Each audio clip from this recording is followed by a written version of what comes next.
ஓம் சனி பகவானை போற்றி போற்றி. ஓம் சனீஸ்வரமூர்த்தியே போற்றி போற்றி. என் அன்பு குழந்தையே, இந்த இனிமையான சனிக்கிழமை வேளையில் உனக்கான நல்ல பலன்களை அள்ளித்தர, உன்னுடைய பிரச்சனைகளை தீர்த்து வைக்க உன் சனி பகவான் உன்னை தேடி வந்திருக்கிறேன். என்னை அலட்சியப்படுத்தாமல் நான் சொல்வதை முழுமையாக கேட்பாயா என் தங்கமே? நீ தீராது என்று நினைத்த ஒரு பிரச்சனைக்கு நாளையே ஒரு முற்றுப்புள்ளி வைக்கப் போகிறேன். உன் வாழ்வில் திடீர் திருப்பம் ஒன்று ஏற்பட போகிறது. உன்னுடைய விருப்பங்கள் நிறைவேறப் போகிறது. நீ எது உன் வாழ்க்கையில் நடக்க வேண்டும் என்று நீண்ட நாளாக காத்து கொண்டிருந்தாயோ அவை அப்படியே நடக்கப் போகின்றது. நீ கடந்த காலத்தில் நடந்த விஷயங்களை நினைத்து கவலைப்படக்கூடாது என் தங்கமே. எதிர்காலத்தில் நடக்கும் விஷயங்களை பற்றியும் யோசிக்க கூடாது. நிகழ்காலமே உன்னுடைய கைகளில் இருக்கிறது. லட்சியத்தை அடைய விரும்புபவன் நிகழ்காலத்தில் மட்டுமே வாழ்வான். தந்த பாசமே துன்பத்திற்கு காரணம். ஒருவன் நிம்மதியாக வாழ வேண்டும் என்றால் பற்றற்ற நிலையில் வாழ வேண்டும். எவன் எதிர்காலத்தை சந்திக்க தயாராக இருக்கின்றானோ, கிடைக்கும் சந்தர்ப்பத்தை சரியாக பயன்படுத்திக் கொள்கிறானோ, அவன் எப்பொழுதுமே மகிழ்ச்சியாக இருப்பான். வெறும் அதிர்ஷ்டத்தை நம்புபவன் அழிந்துதான் போவான். ஒரு மன்னன் தவறு செய்தால் அவர்கள் கீழ் உள்ளவர்களும் தவறு செய்வார்கள். அதனால் மன்னன் ஒவ்வொரு செயலையும் நன்கு ஆலோசனை செய்து செய்ய வேண்டும். ஆன்மீக வழியில் வாழாதவன் இருந்தும் அவனால் ஒரு உபயோகமும் இல்லை. ஆன்மீக வழியில் வாழ்பவன் எப்பொழுதும் உயிருள்ளவனாகவும் உண்மை உள்ளவனாகவும் வாழ்வான். அவன் விரும்பும் அனைத்தையும் அடைந்தவனாவான். இவை அனைத்தும் இறைவன் கையில் உள்ளது. அதனால் உனக்கு கிடைத்ததை வைத்து திருப்தியாக வாழ் என் தங்கமே. பசுக்கன்று 1000 பசு கூட்டத்திலும் தன் தாயை அடையாளம் கண்டு அதை தொடரும். அதேபோல் கெட்டவன் கெட்டவனுடனும் நல்லவன் தன் நல்ல நண்பர்களுடனும் செல்கிறான். இந்த உலகத்தில் 3 ரத்தினங்கள் உள்ளது: உணவு, நீர், இன்சொல். முத்து, பவளம், ரத்தினம் போன்றவற்றை முட்டாள்களே ரத்தினம் என்று கூறுவார்கள். நீ செய்யும் காரியங்களின் பலனையே நீ அடைகின்றாய். நல்லதும் கெட்டதும் உன் செயல்கள் மூலமே உனக்கு விளைகின்றது. நீ முன் செய்த பாவ புண்ணியங்களையே நீ இப்பொழுது அனுபவிக்கின்றாய். நான் எப்பொழுதும் உன் அருகில் இருக்கின்றேன். என்னையே நம்பி என்னையே வணங்கிக் கொண்டிருக்கும் உன்னை நான் ஒருபொழுதும் கைவிட மாட்டேன் என் தங்கமே. நம்பிக்கையோடு காத்திரு. நல்லது உனக்கு சர்வ நிச்சயமாக நடந்தே தீரும். உன்னை எந்த நேரத்திலும் நான் விட்டுவிட மாட்டேன்.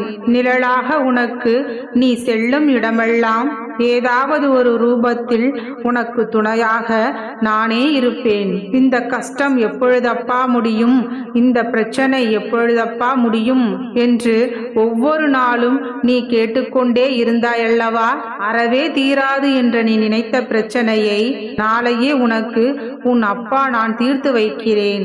இப்பொழுது நிம்மதியாக கண்மூடி உறக்கம் கொள் என் தங்கமே. இன்று உன் மனது மகிழும்படியான மகிழ்ச்சியான நிகழ்வு ஒன்று நடக்கப் போகிறது. உற்சாகமாக உன்னுடைய கடமைகளை நீ செய்து கொண்டே இரு என் தங்கமே. நீ சந்தோஷப்படும்படியாகவும் உன்னுடைய வாழ்க்கையில் சந்தோஷம் நிலைத்து நிற்கும்படியாகவும் ஒரு நிகழ்வு நடக்கப் போகின்றது. வாழ்க்கையில் ஒருவருக்கு வரக்கூடிய கஷ்டகாலம் என்பதற்கு முதல் பாதியே விதிதான், அவர்களின் கர்ம வினைதான். மறுபாதி அவரவரின் மனம்தான் காரணம். அவர் முன் நிற்பது எதிர்நிலை சூழ்நிலைகள் இல்லை என் தங்கமே. அவரவர் மனதில்தான் இருக்கின்றது எதிர்நிலை. பகைவர் வெளியில் இருப்பவர் அல்ல. மாயை என்ற வேறு ஒன்றும் இல்லாமல் உன்னுடைய ரூபத்திலேயேதான் இருக்கின்றது. உடல் நிலையற்றது என் தங்கமே. முந்தைய பிறவியில் வேறு உடல், இப்பொழுது பிறவியில் வேறு உடல். ஆனால் ஆன்மா என்பதுதான் நிலையானது. உன்னுள் குழம்பும் காரணம் மாயை என்னும் எதிர்வினையில் ஆன்மா என்ற நேர்மறை சாயலும் தான். நல்லது உன் மனதில் யோசனையாய் செயல்படும்.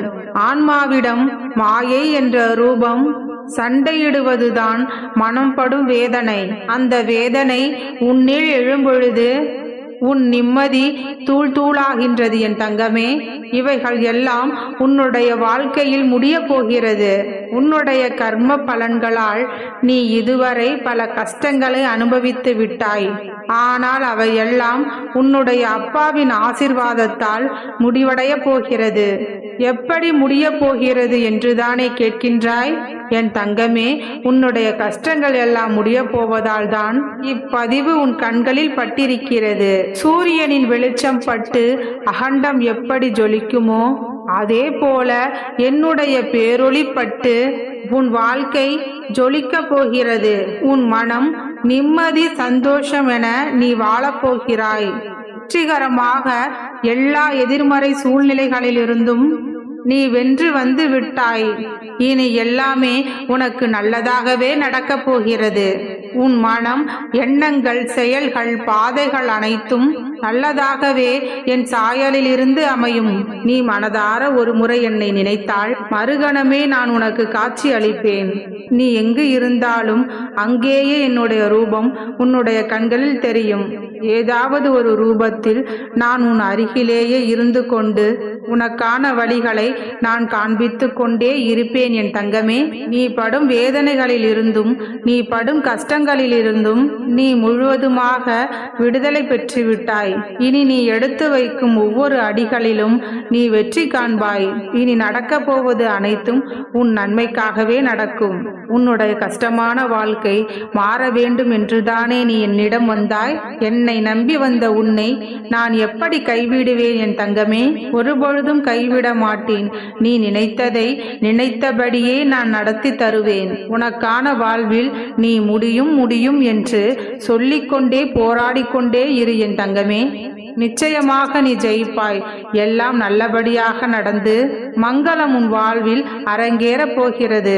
நிம்மதியான வாழ்க்கையை நீ பெறப்போகிறாய். நானே உனது பலமாக இருப்பேன். நானே உனக்கு எல்லா சூழ்நிலைகளிலும் ஆதரவாக இருப்பேன். இதை மட்டும் நன்றாக நினைவில் வைத்துக்கொள் என் தங்கமே. நீ துன்புற ஒருபொழுதும் நான் அனுமதிக்க மாட்டேன். உன்னுடைய நலன்களை என்றும் கவனமாக பார்த்துக்கொள். உன்னை விட்டு சென்றவரை நினைத்து மட்டும் நீ ஒருபொழுதும் கலங்காதே, வருத்தம் அடையாதே. இழந்ததை மீட்டு நான் உன்னிடமே ஒப்படைப்பேன். உனக்கான அழகான அமைதியான நிகழ்வு ஒன்று இன்று நடைபெறப் போகிறது. உன்னுடைய மனம் சந்தோஷத்தில் திளைக்கப் போகிறது. நிம்மதியாக இரு என் தங்கமே. கஷ்டம் வரும் சூழ்நிலைகளில் என் நாமத்தை மட்டுமே உச்சரித்து கொண்டிரு. எண்ணம் போல் வாழ்க்கை. வாழ்க வளமுடன். ஓம் சனி பகவானை போற்றி போற்றி. ஓம் சனீஸ்வர மூர்த்தியே போற்றி போற்றி. ஓம் சனி பகவானை போற்றி போற்றி. ஓம் சனீஸ்வர மூர்த்தியே போற்றி போற்றி.